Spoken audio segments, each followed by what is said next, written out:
নমস্কার বন্ধু, আমি আবারও আপনাদের জন্য একটি নতুন কাজ নিয়ে এসেছি।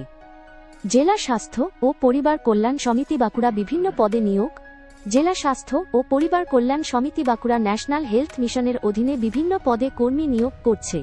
আবেদনকারীদের পশ্চিমবঙ্গে স্থায়ী বাসিন্দা হতে হবে এবং স্থানীয় ভাষা জানতে হবে।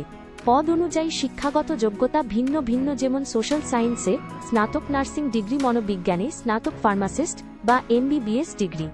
বয়স সীমা সাধারণত 20 থেকে 40 বছরের মধ্যে, তবে কিছু পদের জন্য এটি 62 বছর পর্যন্ত হতে পারে এবং সংরক্ষিত প্রার্থীদের জন্য বয়সের ছাড় প্রযোজ্য।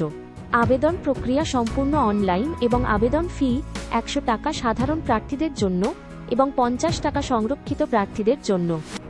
অন্যান্য সম্পূর্ণ তথ্য জানতে প্লে স্টোর থেকে আমাদের ইয়োর জবস অল ইন্ডিয়া অ্যাপটি এখনই ডাউনলোড করুন। লিংক ডেসক্রিপশনে দেওয়া আছে। শীঘ্রই দেখা হচ্ছে পরের ভিডিওতে।